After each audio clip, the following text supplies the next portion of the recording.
Hi everyone! Today we'll be making a relatively simple body lotion with aloe vera, coconut oil, and cocoa butter. Stay tuned!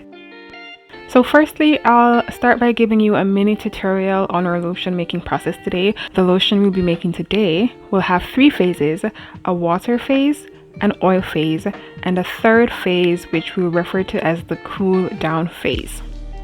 So first we have phase A, and for our purposes today we'll call this the water phase, and this will include, as I mentioned before, water soluble ingredients such as distilled water, aloe vera liquid, rose water, and glycerin. Then we'll have phase B, and this we'll call today our oil phase, and this will include oil soluble ingredients such as liquid oils, hard butters, emulsifiers, and thickeners. Thirdly, we have phase C, and we'll refer to this as the cool down phase, and this is where we'll include our heat sensitive ingredients such as preservatives, extracts, essential oils, and other additives. Now, once we have all our phases, the water phase plus the oil phase plus the cool down phase should be equal to 100%. So the reason why I say it should be equal to 100% is because when creating a lotion, we will need a formula, because a number of ingredients that will be used in the lotion have a specific usage rate, and this information is normally specified by your vendor. So it's definitely important to verify that information, and then it's also important to have a proper scale to measure the ingredients that you'll be using. So now I'm going to quickly run through the formula for the lotion that we're making today. As I mentioned, it's the aloe cocoa butter body lotion, and I'm making a 150 gram batch. This would equal to about 5 ounces. It's actually around 5.2, but we'll just say about 5 ounces, and this would make up 100% of our formula. So the water phase, we'll have some distilled water and some aloe vera liquid that will make up 77.7% of our lotion. Then the oil phase, we'll have some coconut oil, cocoa butter, emulsifying wax NF, and cetyl alcohol. This will make up 21% of our formula.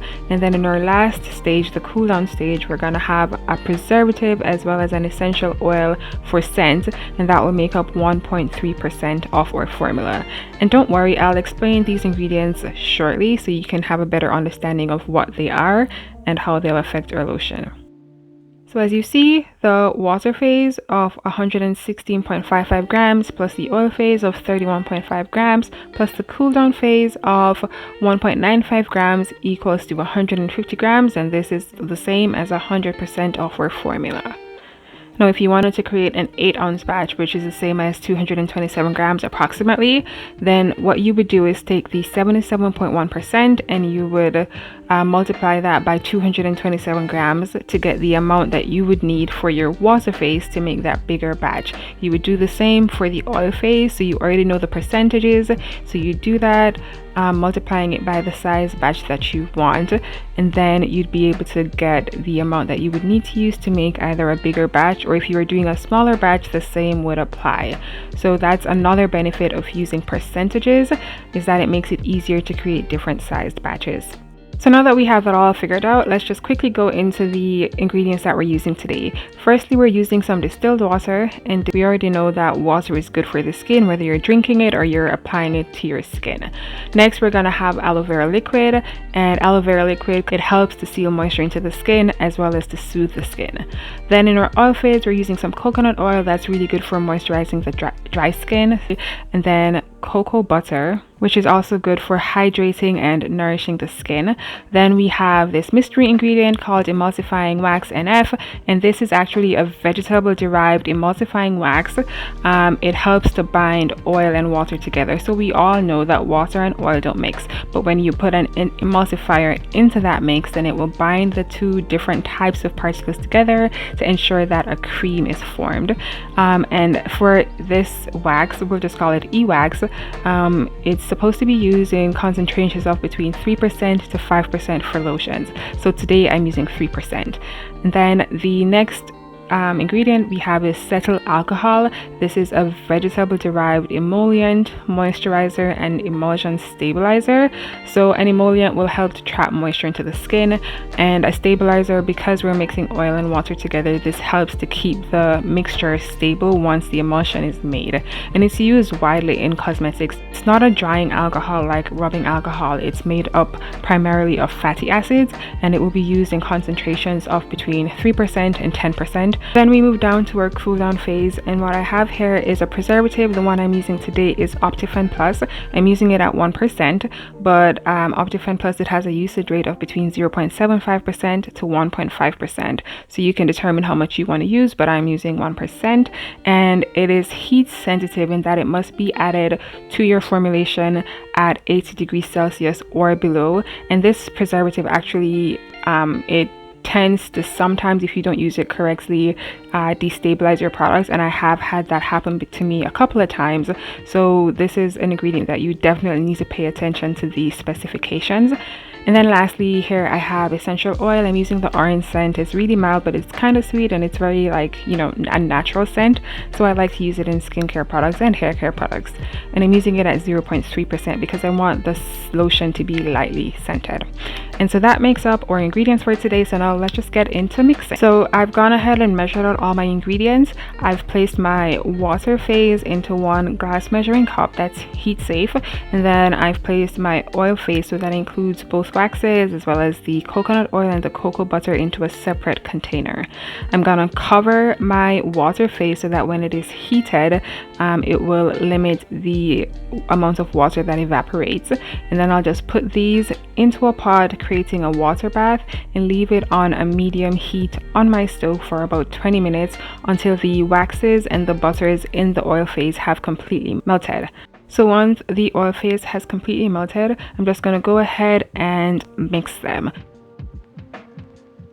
Once they have been combined, I'm going to use my immersion blender, aka a stick blender, to agitate the mixture and to facilitate the emulsification process, where the water and the oil will bind together and it will stick together with the aid of the cetyl alcohol to form a stable cream.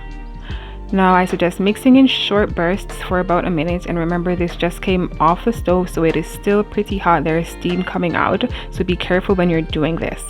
Once you've mixed it in short bursts for about a minute, leave it to rest for about 5 minutes, then do this again in 5-minute intervals for about 15 minutes while the mixture cools down.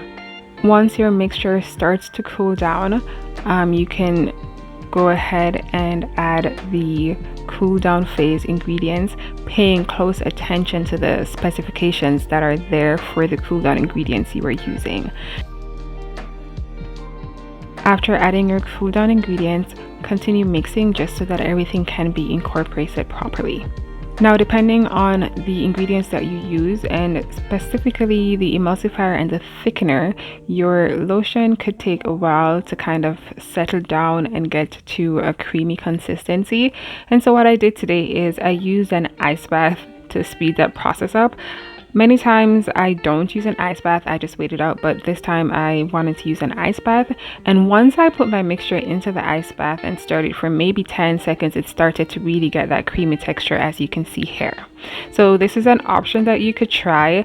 I don't know if there are any negative side effects to using an ice bath to lower the temperature quickly. However, I haven't had a problem doing that yet.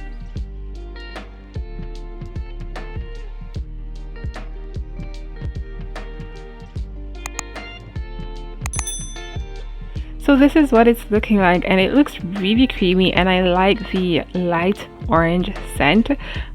So yeah, I am pleased with this one. So now I'm just going to pour it into this 4-ounce plastic container that I have, and it just looks so creamy. Look at that, guys. I love the look of it, and at this stage it's still not at its final consistency. It is a little bit lighter than it will be after about 24 hours, but it's so nice and creamy. Would you ever try making your own lotion? Or do you have a favorite body lotion, whether that's store-bought or, I don't know, something that you've made? Maybe not like this, but if you do, please comment down below. I'd love to see or hear your thoughts.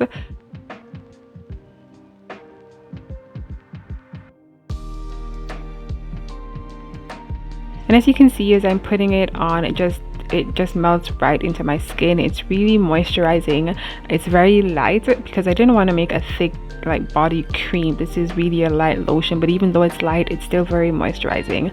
If you like this content, please subscribe to my channel. I'll have a lot more DIYs coming up just like this one. And if you like this video, please hit the like button. Feel free to share. Please comment down below. Let me know what your favorite lotion is. I look forward to interacting with you. So thank you so much for watching. I appreciate it and have a good day.